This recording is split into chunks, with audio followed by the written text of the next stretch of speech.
Bismillahirrahmanirrahim. Assalamualaikum warahmatullahi wabarakatuh. Waalaikumsalam warahmatullahi wabarakatuh.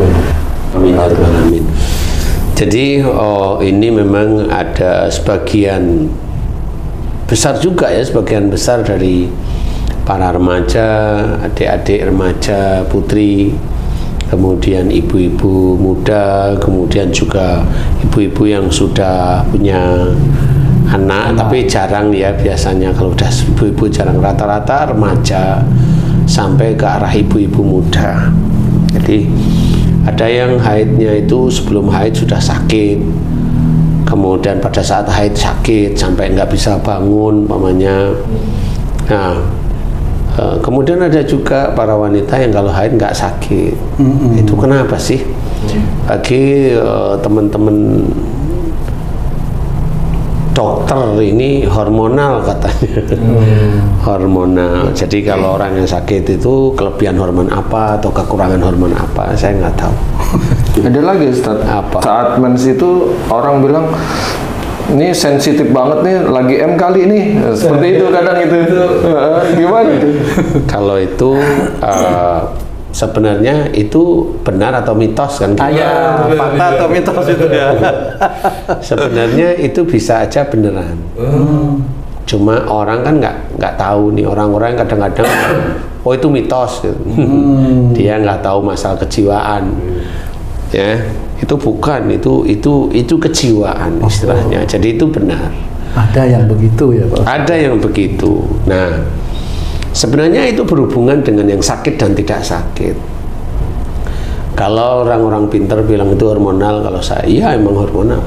Selama ini yang saya sering banyak pasien yang sering sakit kalau menstruasi dan sampai ada juga keputihan. Itu kan keterkaitan ya? Keterkaitan semuanya itu. Jadi pada saat seorang menstruasi itu, sebelum menstruasi itu mulai sakit perut. Jadi sakit perut atau sebenarnya di daerah peranakan, entah itu di rahimnya, kemudian sel telurnya mulai bereaksi tiap 1 bulan sekali. Matang ya? Iya, matangnya sel telur seperti itu.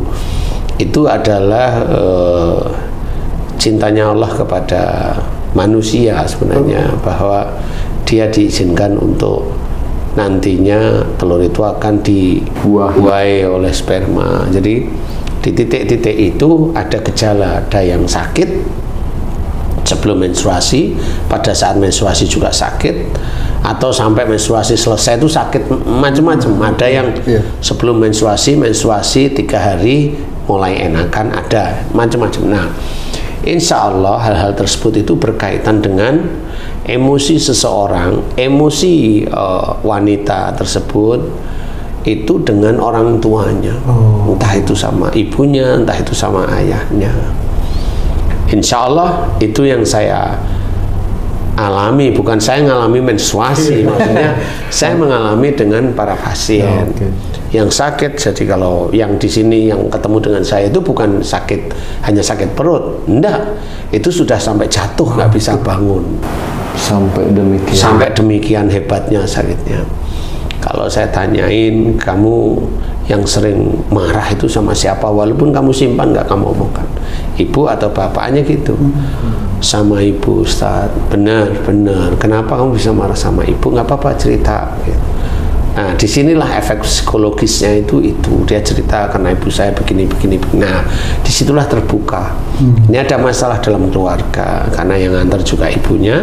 Akhirnya kita selesaikan secara Islami. Wasyawirum fil amri muncul di sini, musyawarahlah kamu dalam segala urusan dunia. Barangkali si mbaknya ini juga tidak tahu bahwa menyimpan marah atau marah pada orang tua itu dosa. Tahu dia dosa tapi tetap dikerjakan.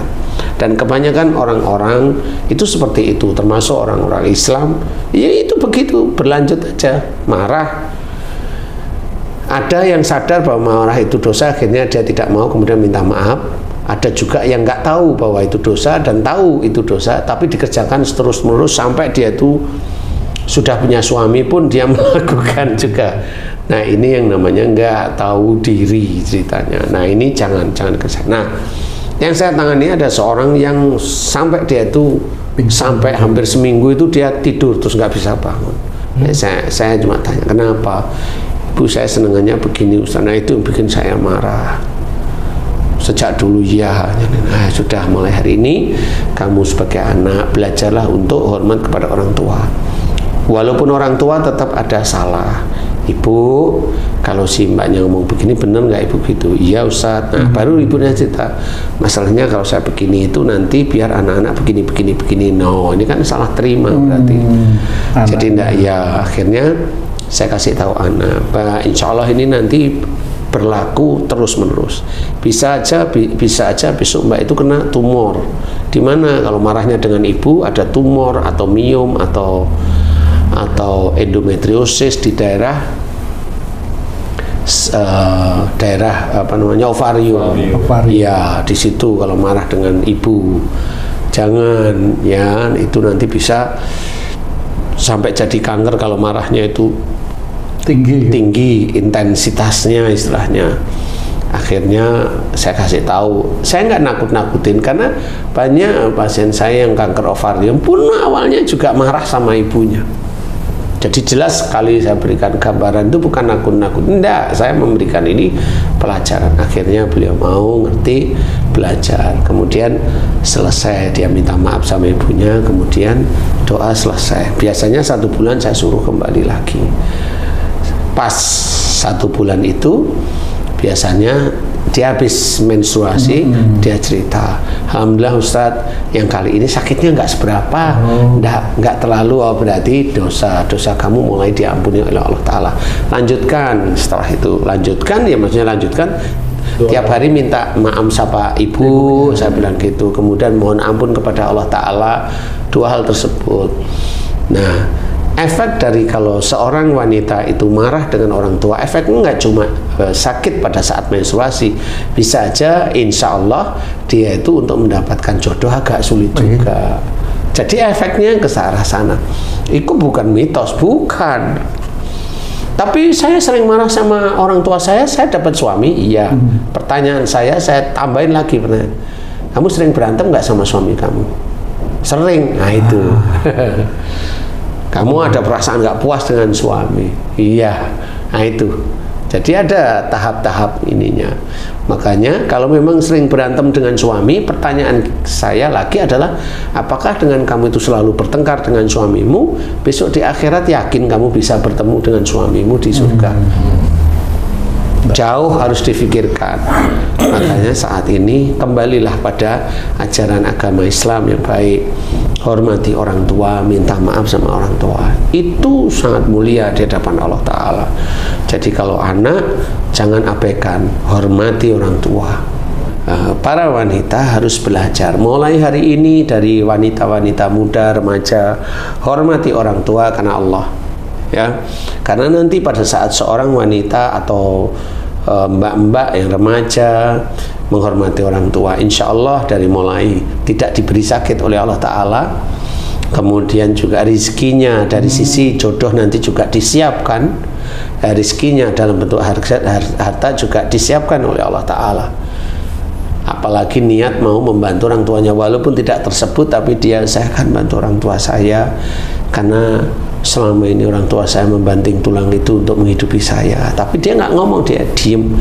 Itu Allah itu akan suka dengan hamba-hambanya yang seperti tersebut. Jadi tanpa dia ngomong, dia bantu orang tuanya. Ada kasih, ada dikasih, ada dikasih. Nah, insya Allah ini orang-orang yang tergolong paham, mengerti adab dengan orang tuanya. Nah, insya Allah kalau sudah begitu aman. Jadi kandungannya aman, kemudian ovariumnya aman, kemudian saluran sel telurnya aman juga semuanya.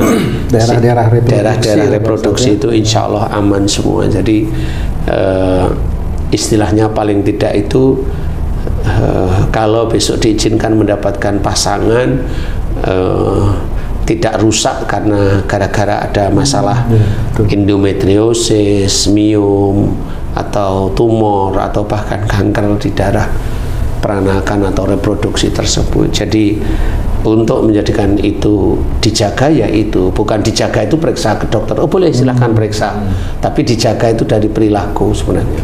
Ustaz, ternyata haid atau menstruasi yang dialami oleh ibu-ibu yang masih produktif ataupun remaja yang sudah mens macam-macam, Ustaz. Ada yang mensnya ini kadang 2 bulan baru mens, lama, nggak teratur siklusnya gitu, siklusnya dia. Ada juga yang mens tapi mensnya lama, lebih dari seminggu rata-rata ya. Sebenarnya berapa hari itu ya anunya? Biasanya kan seminggu tuh biasanya. Normal. Masa kamu nggak ngerti itu?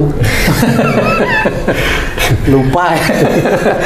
Nah, seperti itu ada yang kelebihan, betul mensnya, ada yang nggak mens kelebihan juga. Itu pengaruh akhlak seperti apa itu, Ustaz? Iya, itu sama. Jadi menstruasi itu tanda aja dari Allah Ta'ala untuk kesuburan ya. Kemudian menstruasi yang lama nggak menstruasi, 2 bulan 3 bulan baru mens. Nah, ini punya tipikal orangnya kurang terbuka dengan orang tua. Jadi banyak diem dengan orang tua itu, kalau ada persoalan-persoalan kurang terbuka dengan orang tua. Jadi banyak nyimpen diem. Nah, itu yang mensnya itu agak lama. Siklusnya lama. Siklusnya lama. 2 atau 3 bulan baru mens. Nah, kalau yang menstruasinya sendiri itu yang lama, panjang, jadi biasanya 3 hari seminggu maksimum, dia bisa 2 minggu atau bahkan seminggu atau sebelum seminggu selesai, sebelum selesai dia baru selesai menstruasinya, baru selesai 3 hari 5 hari mens lagi gitu. Nah, kalau ini memang kecenderungan emosionalnya kuat. Kalau bicara dengan orang tua, tekanan nadanya itu emosional. Jadi ada emosional di dalam bicara dengan orang tua. Insya Allah seperti itu.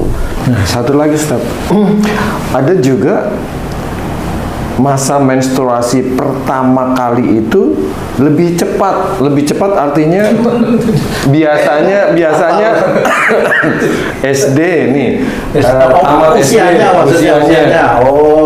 usianya tamat akhir balik seorang wanita. Nah, ini tuh sebenarnya ini Haji C ini memperhatikan anak, makanya kamu plonga-plongo karena nggak pernah perhatian sama anak, biarin aja.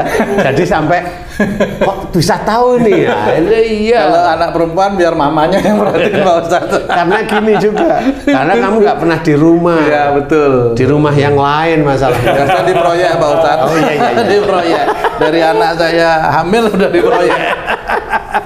Terus lanjut sih. Itu kalau yang nggak sewajarnya tuh waktunya menstruasi itu, nih lebih cepat tuh ada hubungan dengan akhlak nggak, Pak? Kalau dia awal, insya Allah enggak. Awal namanya awal. Burung terbang itu kalau dari bayi mau terbang kan jatuh dulu ya. Begitu. Kan begitu harusnya. Tamat SD ada rata-rata gitu, baru mens. Ini kelas 5 udah mens gitu loh. Nggak apa-apa. Nggak apa-apa ya. Nggak apa-apa. Itu hanya Allah aja yang menginginkan. Ya memang ada beda-beda, ya nggak bisa. Ada wanita yang nggak mens, ada. Saya pernah ngalamin. Ada wanita yang nggak mens. Wanita nggak mens itu sampai umur berapa nggak mens? Ya, 40 itu belum mens. Berarti Kan bingung. bisa punya anak itu Pak. Iya. Nah, ya itu biasanya yang salah orang tuanya juga. Jadi nggak cuma anaknya sendiri, orang tuanya salah. Karena udah dari awal ya. Nah, biasanya saya tanya siapa orang tuanya dulu. Saya harus ketemu sama orang tua, ibu barangkali atau bapak, dua-duanya datang, umur 40 kan ada. Saya tanya siapa yang di sini dulu itu pernah punya keinginan, saya nggak bertemu sama orang tua saya juga nggak apa-apa, saya nggak komunikasi juga nggak apa-apa. Jadi siapa? Ya ada emang. Saya Ustadz langsung bilang. Oh itu kepada kakek neneknya si anak itu ya? Iya, pada kakek neneknya itu. Jadi orang tuanya ada yang begituin kepada kakek neneknya. Ya saya bilang, ya itu dari itu Bu, insya Allah dari itu. Nah sedihlah dia. Karena oh itu efeknya, iya Dari sejak kecil sudah dikunci dari ibu. Sebelum mbak ini itu ada dalam kandungan, kayaknya ibu sudah punya masalah dengan orang tua itu. Dia diam sebenarnya, ingat, oh iya betul sebelum saya nikah. Atau pada saat nikah itu ada ya orang tua kurang setuju apa ini akhirnya ibu memutuskan saya nggak perlu ketemu sama orang tua, seperti itu. Jadi memang itu jawab iya betul.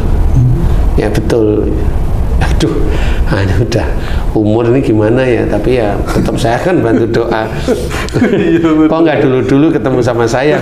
Ini hanya mengandai-andai yang sebenarnya tidak perlu, tapi kan kasihan. Tapi ini agak tergelitik saya Pak Ustadz. Itu kan yang salah orang tuanya kepada orang tuanya lah. Yang akhirnya yang menjadi korban atau apa namanya ya, menjadi kena musibah lah gitu, anaknya gitu Pak Ustadz. Kan ini bukan dosa yang turun berarti Pak Ustadz ya? Bukan dosa yang turun, tetapi itu kan ujian untuk ibunya. Tetap jadi ujian itu ya. Akhirnya ibunya sendiri mikir, kenapa anakku juga nggak mau nikah, kenapa setelah tahu anaknya itu nggak bisa menstruasi, kan ibunya mikir. Kan nggak tahu salahnya pada Allah Ta'ala yang mana. Nggak tahu ya. Nah kan kalau udah ketemu kayak gitu dijelasin kan lagi paham bahwa oh ini kesalahan saya sama orang tua saya, kan tahu. Nah persoalan masalah si anaknya yang umur 40 itu belum mens itu menurut saya bukan persoalan. Persoalannya adalah ibunya mau nggak tobat kepada Allah Ta'ala. Untuk orang tua. Iya.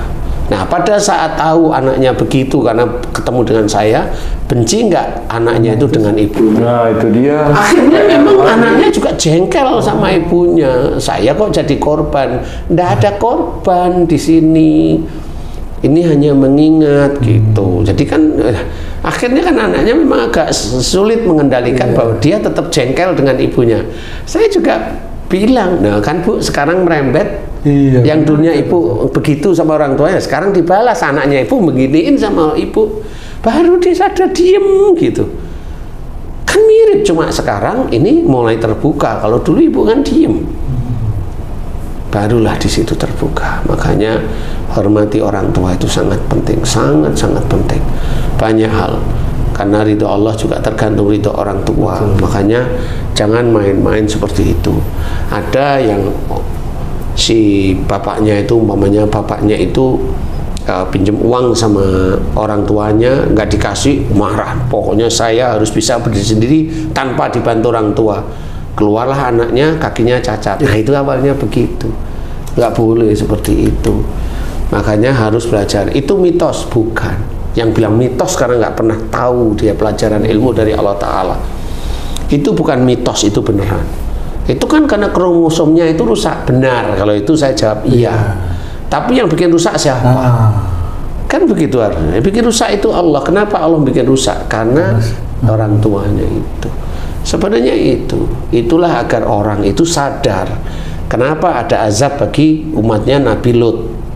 Kenapa ada azab bagi Fir'aun? Kenapa ada azab bagi umatnya Nabi Nuh dan sebagainya? Ya itu sebenarnya agar orang itu mau belajar. Khususnya yang mengaku Islam. Kan begitu, harus belajar. Harus belajar, bukan berarti kita Islam terus benar terus itu. Nggak punya dosa. Berat. Kalau dikasih tahu nasihat itu dari kesalahanmu, kesalahan loh. Ya, kamu manusia atau hewan kan gitu ya. Nah, insya Allah seperti itu. Jadi bagi yang menstruasi, perbaiki hubungan dengan orang tua. Ya, perbaiki, minta maaf sama beliau, mohon ampun kepada Allah. Kemudian yang menstruasinya panjang, belajar kalau bicara dengan orang tua jangan menekan, jangan menggebu, jangan emosional, minta maaf sama orang tua, mohon ampun kepada Allah. Jika menstruasi itunya panjang, apa namanya? Siklusnya panjang 2-3 bulan. Itu kurang komunikasi. Jadi mulai sekarang belajar komunikasi dengan orang tua. Insya Allah seperti itu. Minta maaf kalau ada salah, kemudian mohon ampun kepada Allah Ta'ala. Mudah-mudahan dimudahkan oleh Allah Ta'ala sehingga dijauhkan dari hal-hal yang berhubungan dengan rusaknya organ-organ reproduksi. Insya Allah seperti itu. Wallahu a'lam. Alhamdulillah. Terima kasih banyak Pak Ustadz penjelasannya. Para pemirsa dan sahabat beriman dimanapun berada, demikian tadi penjelasan dari guru kita Pak Ustadz Danu tentang satu tema yang cukup menarik sekali ya, di mana ibu-ibu atau para gadis yang sering sakit. Mudah-mudahan apa yang disampaikan beliau, guru kita Pak Ustadz Danu, analisa-analisa bisa kita pahami semua, tentunya untuk meningkatkan keimanan kita kepada Allah Subhanahu wa Ta'ala. Amin ya rabbal alamin. Saya Tum pamit diri, sampai jumpa di video kami yang lain. Wassalamualaikum warahmatullahi wabarakatuh. Waalaikumsalam warahmatullahi wabarakatuh.